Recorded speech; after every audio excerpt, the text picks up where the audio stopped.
Folks, wherever you are watching us, this is Voice of Siga and we are live. You know, the show itself is Voice of Siga Political Bench Show. My name is Msoka Charles, and as you well know, this is a platform whereby we do delve into matters pertaining politics, and it's exclusively politics. Today, what an honor. We are hosting, the one of the aspirant, the presidential aspirant in the last general election at Sigalagala National Polytechnic, His Excellency, Mr. Benjamin Omkosi. We're going to discuss matters in politics, and this is the time. Let's get to hear from him.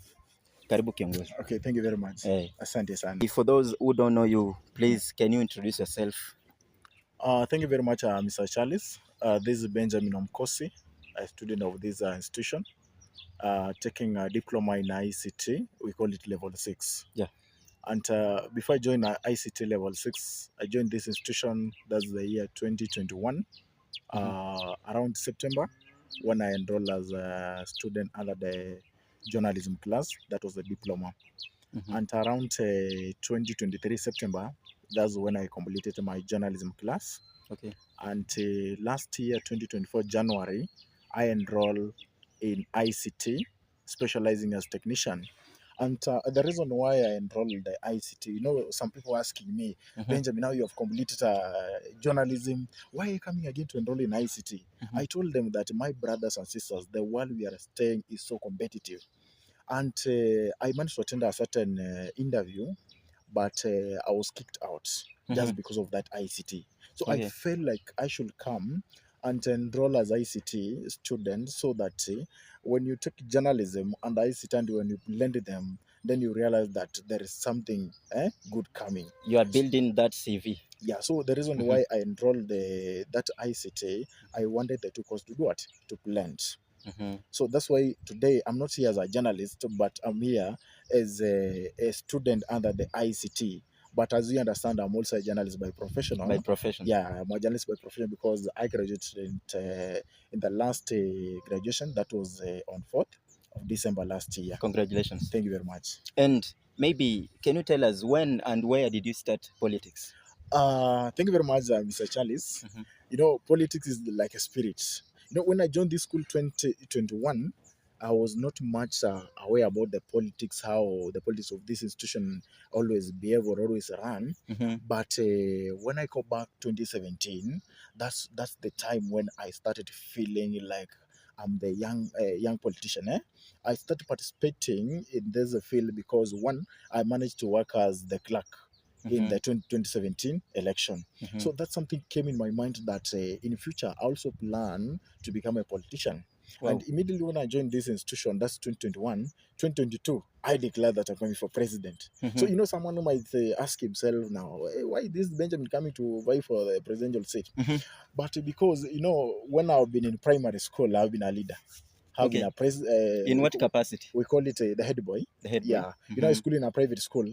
And being a head boy in private school is not a joke. That is a privilege. It is always so a privilege. in primary, I worked as, in fact, I was the deputy head boy. Then later I was the head boy of the school.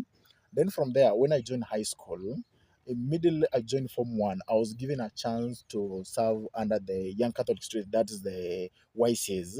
I served as the organizing secretary. When I moved to Form 2, and then I was privileged to work as in fact, Form 2, I was given an opportunity to work as the class rep. But when I moved to Form 3, I was given a chance to work as, I was elected as the academic rep. Then immediately when I moved to as I was approaching to join, that's Form 4, then I was privileged to serve as the chairperson of the Catholic Student Association across the diocese. The diocese of Bungoma, that is Busia County and Bungoma County. And you can imagine, I was the chairperson of that group. All Catholic students. I, Benjamin, was given that opportunity to work as the chairperson. So it is a time when I joined this institution, I felt like because I've been having a leader, I've been a leader outside, and I feel that I should transfer those leadership skills to Sigalagala National Polytechnic.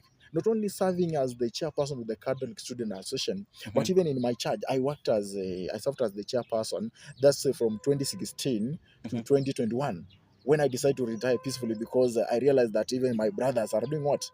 Are coming. So I need to give a way for them so that they can do what? Exercise their leadership. Mhm. And immediately now, from that time, I was resigning as the chairperson of the Catholic, of the youth in my, that's a parish, because I'm a Catholic Mhm. by blood and also Catholic by faith. Mhm. So you realize that I also worked as the organizing secretary of the comrades in my ward, and later I worked as the chairperson of the comrades in my ward.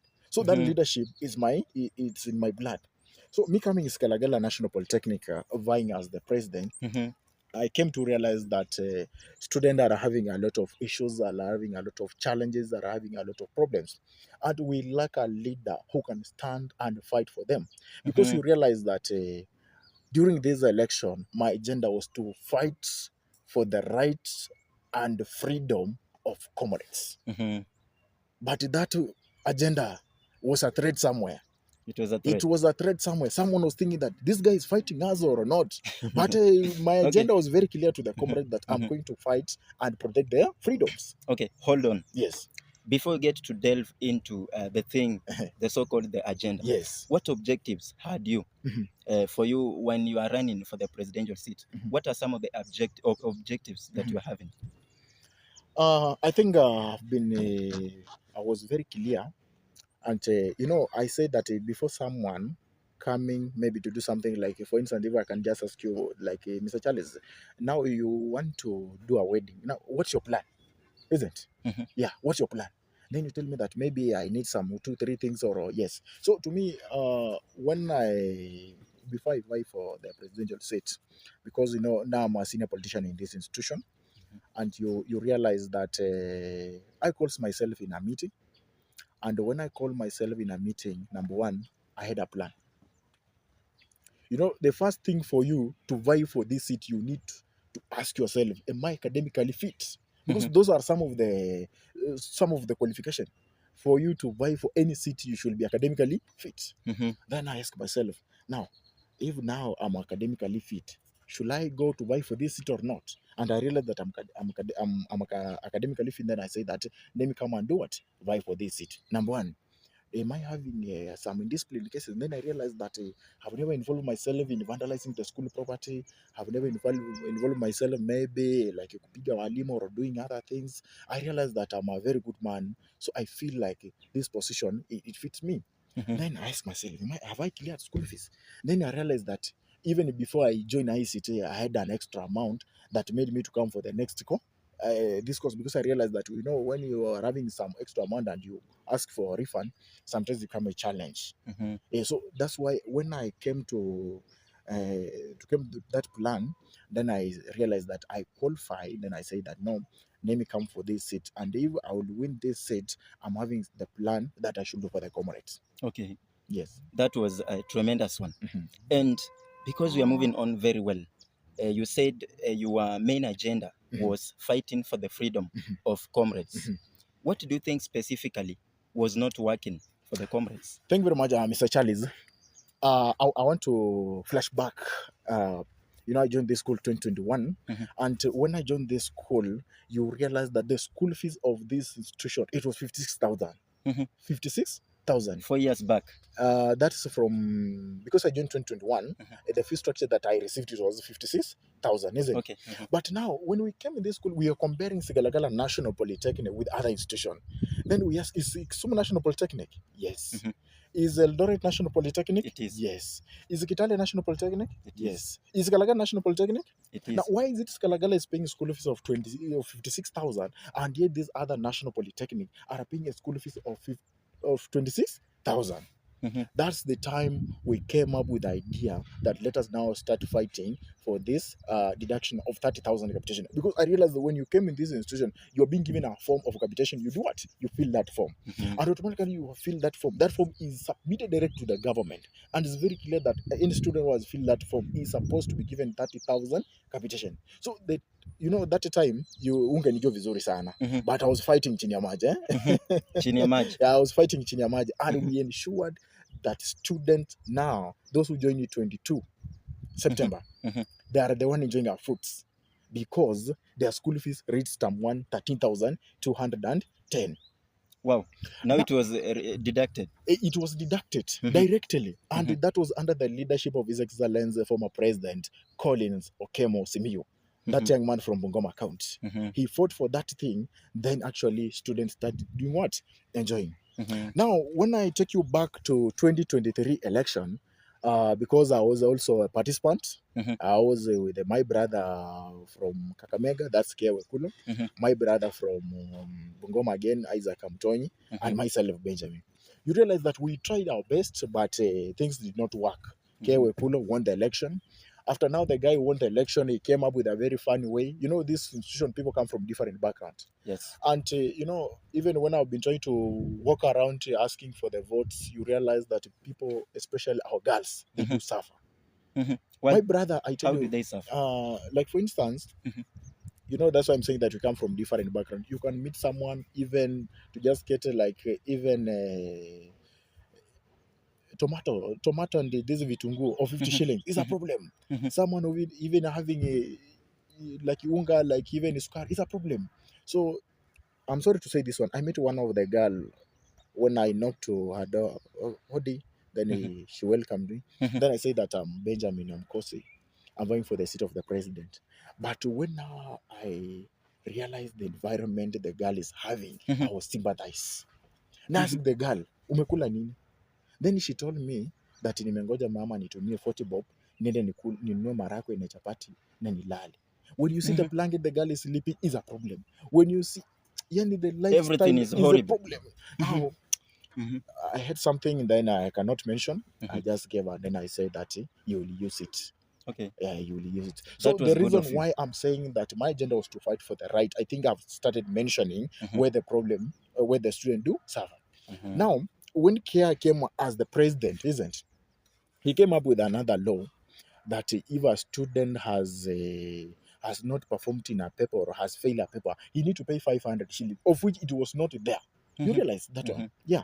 And I think that the thing is still happening now. It's still happening now. Now you realize someone is taking a engineering course, Mhm. 15 units, isn't? And that guy you realize has scored maybe 9 units pass, and then the rest fail. Fail. You realize now, okay, now let us count. Mhm. 9 plus 6 you get 15, isn't it? 15. Now take 6 times 500. How much is it? 6 by 500. Hey. 21 something. Huh? When you 20. say when you take 6 Mhm. units, isn't? Mhm. Then you times 6 by 5, you get 30, isn't? That's 30. So 30,000. so those are around 3,000, isn't? Mhm. So you realize that gas yako imezima. You cannot tell me that your parent will send you 3,000, you go pay for that refer paper, and yet your gas is full. Mhm. You get? So It these are won't some work. of the things that Mhm. we, if I could have been elected as the president, yes, we know change is a process, isn't? Very true. Change is a process. But if we sit with these people, then tell them that, Mr. Principal or Mr. Registrar, I Mhm. think this policy is okay. But these people actually, they come from different background. And someone, if he is having a refer like of 4 papers, raising this amount, it will be a problem. Which method shall we come up with to ensure that this student cannot fail? I want to thank the Ministry of Mhm. Education Mhm. because they realized that a student in the polytechnic, they are not supposed to fail exam. That's why they came up with CPET. CPET you cannot fail exam, by the way. You can't. Yeah, in CPET, because you're having assessment 1, Mhm. assessment 2, assessment 3. When you fail assessment 1, then you lose assessment 2. When you fail assessment 2, then you do assessment 3. 3. Yeah, automatically in CPET you cannot fail exam. You have to That's pass. why His Excellency the President of the Republic of Kenya, Dr. William Samoei Ruto, came up Mhm. with this idea because if someone is taking civil engineering and has failed English, will you not graduate because you are failing English? And You have to your graduate. main agenda to come here was to train as an electrician, isn't? But because of Manguka English, then Huwezi you graduate. cannot graduate. You Mhm. cannot be given a certificate. Mhm. But he came to realize that no, polytechnic student, this is a technical institution whereby students are supposed to be back to the skills, isn't? Mhm. You come here, they give you skills, and then you do what? That's why you have seen now those who enroll this year January are a CBET, isn't? Mhm. Those who enroll last year September are a CBET. CBET. Up to 2023 September, if I'm not wrong. Yeah. So you realize that in a CBET, it become something reasonable. Someone to fail in CBET, ye mwenyewe atakuwa amejitakia. Mhm. Yeah, because mostly it's practical. Okay, now you are training as a IT expert. Yes, okay, have the laptop. do this, do this, do this, you cannot fail, Mhm. isn't? Mhm. Then another thing, in the last leadership, that is the leadership of Mr. Orubia. Orubia. Mhm. Yes, it is true. It is the responsibilities of the student to dress well. But I want to challenge you, Mr. Charles. Mhm. Okay, you know, if someone is taking a mechanical engineering, will you force that person to dress official? Let us be They realistic. cannot. They cannot, isn't? Mm. Okay, if at all someone has been given registration number, isn't? Mhm. Why do you restrict that person not to enter the gate? Why do you restrict that person? He has been given registration number already. He has it, isn't? Mhm. He has cleared school fees. Why punishing this person on the gate so that you delay him in the next 15 minutes so that he should produce that ID that has been indicated with the registration number? If I can ask you a question, my brother, Mhm. do you think that a student of Musingo High School can come and school at Sigalagala early in the A morning? student. Hey, of Musingo High School. They cannot. They cannot, isn't? Because And we have the rules and regulations hey, that guides everyone that enters into and the school. do you think someone from Mukumu KMTC can come and start at Sigalaga National Polytechnic? They can. And can you go and start at Mukumu KMTC? Because you know you don't It qualify, depends. you It don't qualify, depends. you don't qualify to be Mhm. there. Mhm. Where you qualify is Galagala National Polytechnic. So Mhm. we believe that whoever comes early in the morning is a student of Sigalagala National Polytechnic. Mhm. So I want to say this one, even if my brother was given a chance as the president, but we shall still fight for this because actually, you know, I was around that gate. There was a Mhm. day, there was a lady, Mhm. almost angegongwa na gari Mhm. because of that delay. Watu wamejazana hapo kwa gate, wamejazana full. Mhm. Students are delaying, they want to attend a class of 7. Mhm. So some of the things, if I could be now elected as the president, yes, I could have called the administration. We sit with them, we tell them, no, these are our students, they have paid school fees, isn't it? Mhm. And because they have paid school fees, we are sure someone who is not a student of this institution cannot come with the books early in the morning to start his gala. He cannot. So let us allow these people to enter. And I said that if it will be impossible for them to allow these students, I say that we should turn up with the school ID. Mhm. And my proposal was to come up with what we call biometric. Because biometric, when you just click your kidole kidoko hivi, Mhm. then you do what? You enter. You enter. And biometric, by the way, I want to confirm that if I could have been declared as the president, then Mhm. I proposed that biometric. I'm very sure we could have restricted a lot of intruders in this institution. Mhm. And I believe that whoever could be coming in this institution could Mhm. be a student of this institution, could be a worker of this institution. That will be wonderful. And Yes. now you have talked about the things you could have done Mm, if you elected the president. mm, And we had the election process, which took almost a day, Mhm. and the results were announced, Mhm. and the winner was declared, Mhm. His Excellency Mr. Wilberforce Mali. Mhm. Now, because you also had the same agenda with his, Mhm. the agendas you had Mhm. and the agendas he had Mhm. were the agendas to push Sigalagala Mhm. to the levels Mhm. it should be. Mm. And now, what are you trying to work out with the relationship for you to come together and start working to put this school to the place it should, or what's your take on that? Okay, thank you very much, Mr. Charles. You understand very well for the government to work very well. It need to have a very strong opposition. And I want to confirm that I'm going to be among the strongest opposition leader in this institution. How are you going The to do reason it? being, I want to tell you this one. Mhm. You know, you cannot tell me that, like for example, someone was asking me that Mali said that he want to work with you. I want to challenge you. Mhm. After he won as the president, was declared as the president. Mhm. You know, the trend that has been that has been in this institution. If that guy, what he said, he meant it, he could have called me that my brother have won as the president, isn't? You are my second runner, isn't? Mhm. Now join me during my inauguration so that we work together, isn't?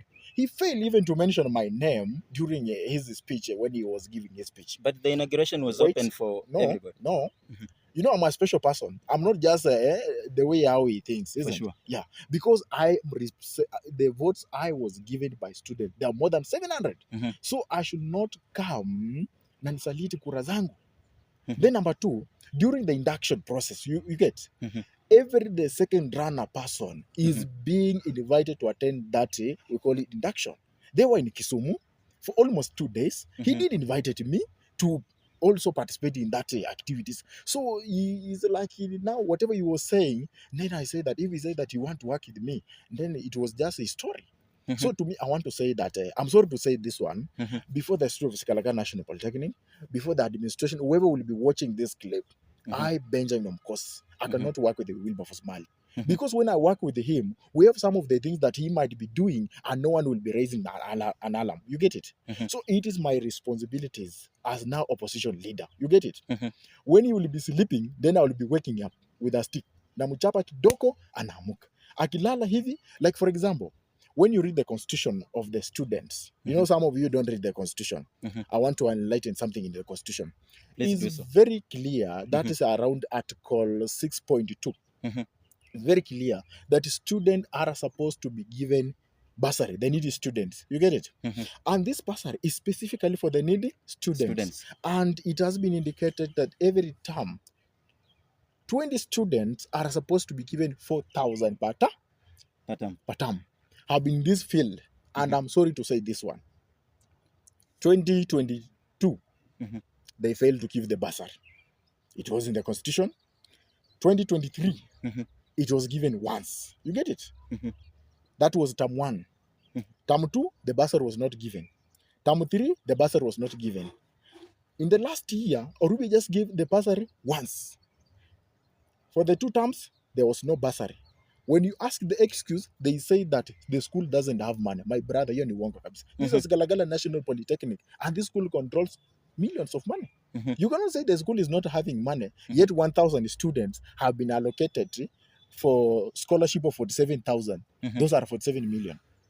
Mhm. If that 1,000 students have been allocated for help loan 18,000, those are 18 million. Mhm. So you cannot bring an excuse you are not giving bursary to the student. You claim that the money is not there. Mhm. Now this year we are expecting that the president who has been elected by his council, Mhm. we are expecting 240,000 money should be allocated to the students. To the students. How? Mhm. Term 1, 20 students who have applied. You Mhm. get it? Mhm. Each student is supposed to be given 4,000. When you take 4,000 times 20, how much is it, Mr. Journalist? Isn't it? 80,000. So when you take 80, when you sum up by 3 terms, how many is it? How much is it? So it is our responsibility, number 1. We want to ensure, that's why I say that I will not work with him, but I want to ensure that are these students being given this bursary or not? And if they will not be given the bursary, we shall write even a letter to the school principal and we shall ask why is it they approved this constitution, yet they are not following the constitution. Mhm. Because if you go in the office of the dean, he will tell you that we aligned everything in the constitution. Constitution. So this is the time now we want to follow everything. We are expecting like this term, isn't? Mhm. Because already they have assumed the office, isn't? Mhm. Now we are waiting for 80,000 for the needy student. That's 80,000. Next term again we are expecting 80. Mhm. If at all this term they will not give 80,000, don't we expect next year they need to shortlist those names on a board, isn't? Mhm. They have approved, confirmed that these and this is a students, admission number, this is their phone number. They have been given 160,000. Failure to do that one, then it will be another business. But we said if that will not be done, Mm. you'll write a letter to the Yeah, principal directly. yes. But there is a procedure of Mhm. doing everything. Why should you just get to write it to the president, then he gets to advocate, as you say? So my brother, when I remember the day I was going through the presidential debates, Mhm. there was a lot that happened, isn't it? So sometimes when we see that there will be a delay, when I realize the president has not given out the bursary, I cannot come again and complain to him. I need to complain to respectful office so that we can be assisted accordingly. Because if I go to the principal, to the president, he will go to the dean. Then from the dean, they will go somewhere. There will be what we call it delaying tactics. That's why we are saying this time, wacha mtu ajaribu. And you are talking about now sitting aside, just watching what Wilberforce will be doing.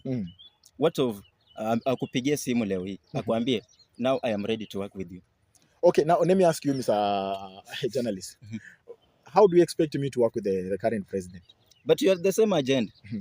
What is the essence of us electing leaders? It is for us to push the institution to the level Let me give you a challenge. Like now we are following up with the list of the mayors, because in the constitution it's very clear that after the student have been elected, we have the CS, that's Home Affairs, Security and Health. You get it? That officer is in charge of around 45 members who are supposed to be elected as general mayors and mayors. Like for example, we have different estates. We have this what you call Mulundu Estate. You get it? We have what we call Musingu Estate. We have what to call Shipalo Estate. Mhm. Those are 3 estates. We have Ikolomani Estate, 5. We have Museno Estate, 6. We have Lubambo Estate, 7. We have Nyikuli, that within the institution. You get it? Then we have Chief Milim Estate. Yep. Those are 9 estates. And among those 9 estates, it's very clear that each estate should produce a general mayor. You get it? Mhm. So we want to see that list because we know those students who have been given that chance. You get it? So Mr. Wilbur said that he wants to be accountable, isn't it? Mhm. Now we shall make him to be accountable. Because he said that he will be accountable. He is ready to be accountable, isn't it? Mhm. Now, the first thing that we want to see that list of the mayors. You get it? Mhm. How many these people have been given this chance? Where do they come from? You get it? Because, like for instance, when you read the constitution, those mayors within this institution are supposed to be elected by the hostels members. You get it? Mhm. Not him to appoint. These people, like people with disabilities, it's very clear that one must come from people with disabilities. You get it? Mhm. So these people who stay in this institution are the same people to do what? To appoint, to elect, not him. You get it? Mhm. He cannot say that I'm appointing because you assisted me towards this victory. Yeah, they are assisted, but now we need to follow the constitution. You get it? Mhm. Now, for example, if I told Museno Estate, isn't it? We have been given like one general mayor, isn't it? We need to know this general mayor. Who is this general mayor? Isn't it? The general mayor has been indicated with 4 mayors. You get it? Mhm. Like for example, Museno has different estate. We have Donald Romeo. We expect a mayor should be there, isn't it? Mhm. We have 4 Point, the other side. We expect another mayor should be there. Mhm. We have what we call Make Estate, isn't it? We expect a mayor should be there. And we have this side like Riverside. We expect another mayor should be on that side. Mhm. So if at all you have taken the 3 mayors on the same plot, my brother, we cannot do such a business. Okay. We want to follow that list so that we see Mhm. if this guy, whatever he told us, was it true or alikuwa anakuja tu kutufunika. Okay. Yes. Please hold on. Thank you. Ladies and gentlemen, it won't get to end without me saying that this is Voice of Siga.